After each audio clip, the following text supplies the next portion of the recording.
Ito guys, ipaprank ko si mama ngayon. Ito yung binili namin no, sa bayan. Ngayon ipaprank ko si mama. Sabihin ko na yung purpose inubos ko pagbili. Ito para sa akin. Isuot ko ito bukas sa graduation ng pamangkin ko.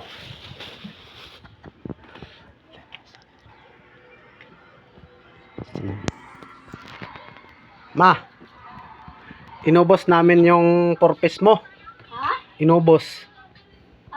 Ang purpose. Okay. Oo. Binili ko lahat ng pagkain.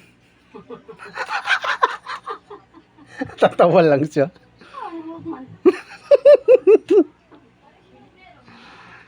Binili ko ng damit. Binili ko ng damit, pantalon. Saka ulam. Bangos. Tilapia. Saka hipon. Pati laruan ni Anel, doon nang galing yun. Wala na kayong pera. Balik ko siya ang 2,000. Ang nagabayan ni hatag sa 2,800. Ha? Nagabayan sa una. Natag 2,800. 1.8? Oo. Ah.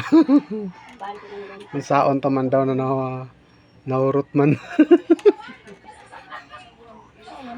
Ayun o. Nel, patunogin mo yung laruan mo, Nel.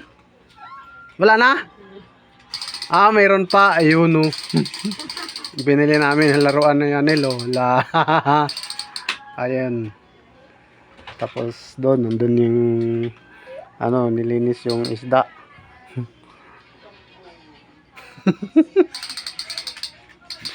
So, ano reaction mo man? Ubos man? Nakaulo man.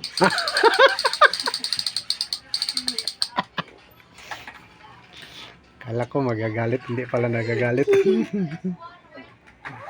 Ikakaon.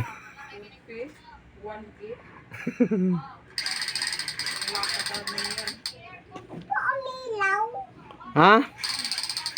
Oh, ang ganda. Ganda na ng laruan mo, ano? Huwag mong sirain ha.